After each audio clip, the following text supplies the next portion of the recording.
crew to save the day. Welcome to Mighty House.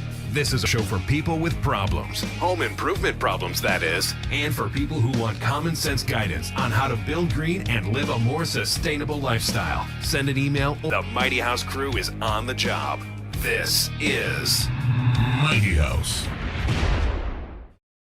All right, we're back, and today we're going to talk roofing membranes and what goes underneath your shingles. But before we do that, make sure you hit that subscribe button, dingle on the bell. That way you get notified next time we post a new video. And this topic kind of got started a little interestingly because we got an email from I don't know, what do we say? A listener, a watcher, a viewer. A viewer. A viewer, there you go. A subscriber. A subscriber of there you go. So she sent us, she was watching some of our roof venting videos. And then she started asking questions about her house and how she should approach that roof venting. And then we got into the underlayments too. So let's go ahead. You have the email she sent, right? Yes. So Jacqueline wrote to us and she said, hello, I love your YouTube channel. Learned so much from watching your videos. I was wondering about synthetic versus felt roof underlayment. So she's in the market of replacing her roof, and after careful consideration, decided on a company that seems trustworthy. My only issue is they use 30-pound felt, 2 layers instead of synthetic. And I'm confused why other companies that gave us an estimate said they no longer use felt. Synthetic is a superior product. Now she's in the San Fernando Valley in California. Summers are hot, over 110. Yep. And I'm sure they have their winter chills. I mean, I'm in Florida and we do the same thing, right? 100 degrees in summer and, well, 50 in the winter. Oh, yeah. It's 40 here right now. Yeah. So what she's talking about is like, it's no bother. Synthetic's a euphemism for plastic in this case. Plastic won't seal around nails and things like that. So she already has her own theories about this. And I don't disagree with her. So let's go back now and let's talk about different underlayments. So first off, why do you even use an underlayment? Right. And to be honest, the first reason you use an underlayment is because most of your roofing products are not waterproof. Shingles are not waterproof. So, you know, there's 3 tabs, or the architectural has 6 tabs. Right. And they half stagger them, right? Correct. On wind or third stagger. Right. But on wind-driven rain, it can go underneath that shingle. Correct. And if it wasn't for the underlayment, then you would probably have a roof leak. Right. And same with clay tile or any of the other ones. The only one you're probably not going to have an issue with is standing seam. Standing seam. Correct. You know, it could blow across underneath that standing seam at some point, but I mean, that's highly unlikely unless it came off, which means you had a hurricane. correct. So I've seen them come off, that or tornadoes. Right. Realistically, your underlayment is your waterproof barrier. The outer portion, shingle, tile, steel, that's your decorative, and that's there to protect the underlayment. And make sure that that's good.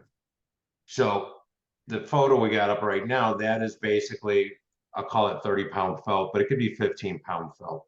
Right. So depending on where you live and depending on the types of storms you get, will help you decide what type of underlayment. So for years, all I used was 30-pound felt. Now, 30-pound felt, 15-pound felt, this photograph suits them both. Correct. Because they look the same. Right. The number's kind of outdated. It used to mean that in one square, 10-foot by 10-foot area is one square, there would be 30 pounds of asphalt in that paper. So it's a thicker, heavier, more tar, more asphalt in there. Right. 15-pound felt is 15 pounds of asphalt in a square. So the 30 pounds twice as much asphalt, which obviously is going to last longer, stay flexible more.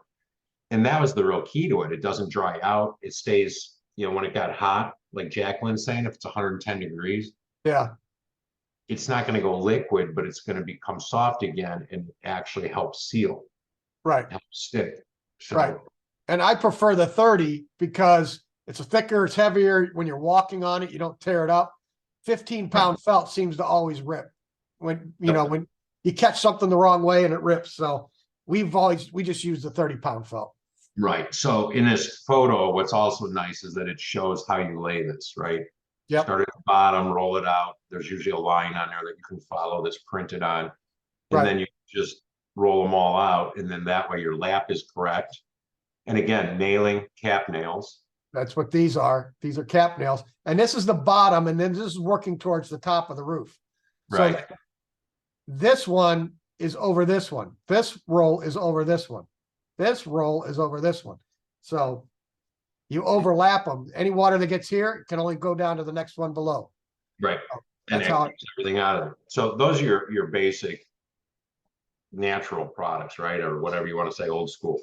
But when you get into the synthetics, it gets a lot, there's a lot more variation, and a lot of it's just in terminology. So the ice and water shield, which is, you know, pretty typical for northern climates. So you guys will do ice and water shield. So you do it, the rule for that is 3 feet past the outside of the wall. Right. So you can see this house, if this house has 2 feet, 2-foot soffits, right, then you would need at least 6 feet of ice and water shield. You want to go 3 feet past that exterior wall, you know, inside of it.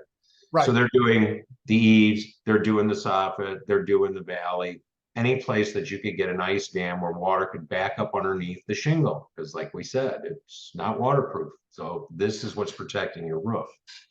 Right. And here in the Chicago area, we go 3 feet from the ridge this way, 3 feet from the ridge this way. And we always will go at least 6 feet up, just because we've had ice damming issues where it has gone past that. So we always do 2 rows. I don't care what the house is, unless the overhangs are bigger than 3 feet, then we'll actually go 3 rows. Right. But that's rare to run into those. So we always run 6 foot, and then our valleys are always 6 foot, and then we use 3 foot in from all of our gable ends. So right, and that way, you know, like I said, for ice damming, and that way, anything that builds up underneath the shingle is still not going to make it into your home, which is what's really big. right. There's similar product, and it's not probably used up there for you guys so much, but down here, we used to do hop mop systems, which was basically the 30-pound felt with hop mop tar over it. Okay. And that was what was common prior to the synthetics coming out, before we put tile roofs on houses. So now we use base sheet and cap sheets. So that's a base sheet. So this is a polyglass product, and it's literally this MTS plus that's on this house. This is actually listed as a base sheet. So it's got extra adhesion. You notice there's no nails in the bottom, only in the top, and the nails are covered then. So this is sticking. And we put this on, and then we call out all our trades. This dries the house in. So if it rains during construction, the house doesn't get water in. But now you call out the trades to do all their penetration. So plumbing vents, you know, any bathroom vents, although most of those we do in the soffits now, we don't come through the roof. So all the penetration, skylights, any chimneys, anything like that, all the penetrations are done with the base sheet down. This has an inspection also. And then from there, after the penetrations are done, then we come out, we put a cap sheet on. And that's your next picture. You've got the cap sheet. Well, hang on. Now, how wide is this roll? Is this only 3 feet wide here? Yes. Okay, so then this is going on just like the tar paper does with the ice and water shield. Yep. It's just a smaller roll. Right. But if you also look at the, right, it's just, yeah, it's a 36-inch roll. You're just lapping 3 inches where the black is. Okay. That black has more adhesive on it. If you also look how they did the valley, they sew it. They alternate. Right. It's overlapping. So it's still overlapping. So then when they do the cap sheet, you do the same thing again. So, and then just for a heck of it, you can see penetration. There's a plumbing vent on that far roof. There's a vent for the roof vent for the hood. Okay. Oh, in your kitchen? Yeah. That's a kitchen vent. And then you're talking about this plumbing vent back here, right? Correct. You'll notice they did the TU Max right over the top of the previous polyglass layer. They still sewed the ends, and you should see it in the valley and then they tar all the seams. Yeah, see, now this just looks like it just overlapped. And then It does. Okay. But you think about it, there's 4 layers in that valley. Right. Yeah, because this layer looks like it just came across. And then Yes. this layer, they went over and past it, and then they Yes. tarred it in. Right. But again, you basically in that valley, there's 4 layers now. So odds of water ever getting through that valley, I go slim to none, but I never want to piss off Mother Nature. Yeah. So then this is venting? Nope. That is actually just the support for the ridge cap for the tile. Those are all mortared and sitting on top of those. So they run the screws into that for the ridge cap, and then Okay. they mortar in the joints. Got it. So again, we're building to 175-mile-an-hour winds. So if you have that kind of wind-driven rain, it's going to get up underneath that tile, no problem. Sure. So But with by doing the 2-ply roof system like this and having it documented, it almost makes your insurance half. wow. And and the cost is an extra maybe $3,000 up front for construction. But when you can cut your insurance in half every year, Yeah, you get that money I have back. a no-brainer. Yeah. So they also have other products that are just, it's almost like Tyvek or Typar 8-foot wide rolls that they kind of just roll out and they hammer tack it down. But those Yeah, I've seen that. And then I know in some areas they'll even accept the plywood that has the membrane on it, not using a brand name. Okay. Yep. And then they tape over the seams. Correct. Yeah, I would never do that. Because it's still, and again, it's still an OSB product, orientated strand board. Yep. Roofing nails, all the nails are making penetrations, and I just don't trust that stuff's going to live up to what they say it is. Hopefully they prove me wrong, because I see it getting used everywhere. Yeah. No, and we use it on walls. We've never used it on the roof. Yeah, it's pretty, they use it on roofs a lot down here. Yeah. But So I far think we it's- haven't had any issues with it. You throw it in a mud puddle, and at the end No, of I the get job, you that, pick it but up and it's- it's fine. Overdriven nails have been the biggest issue, and I know I've seen on YouTube where they have their things saying, "Oh no, it's fine," but the company's never going to tell you, "Oh yeah, you're right, it's a problem." So I just say, just be careful when you use it. Just do it right, right? Don't overdrive the nails is the big thing, and Right. so on. But I digress. So those are your roof membranes. So really, your roofing product doesn't really matter whether it's shingle, tile, metal Right. paint. Whatever. Doesn't matter. Those are all decorative. Yep. This part is decorative. This underneath here is what's doing all the work. And in this particular one, you would have your Typar, I mean, your Yeah, you'd have your 30-pound felt. felt, whatever is filling in this area here. If you have the ice and water shield, if you're up north. If you're in an area where you don't have any ice damming issues, you won't have any ice and water shield. No, just straight 30-pound would be fine.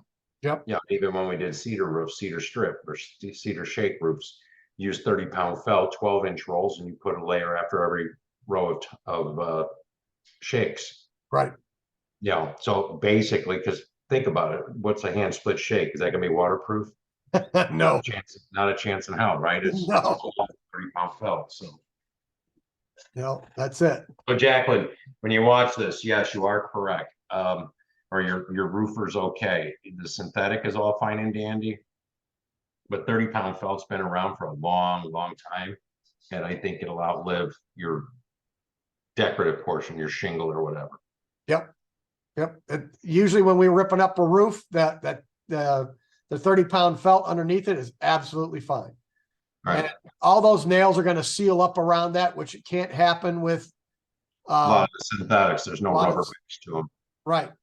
So unless it's like a base sheet, cap sheet, like what Rich is talking about, because those nails will seal around those. If it's just the paper, I don't know that I would mess with it. And just stick with your 30-pound felt. And he's doing 2 layers too, so that's even better. Right. All right, let's stop the share. If you've got any questions, we both like answering the emails and helping people out. We don't have a dog in the hunt, so we're just going to give you our honest opinion. Whether you like it or not, that's what you're going to get. So, Right. I think, other than that, I'll say keep it square and level Till next time. until next time.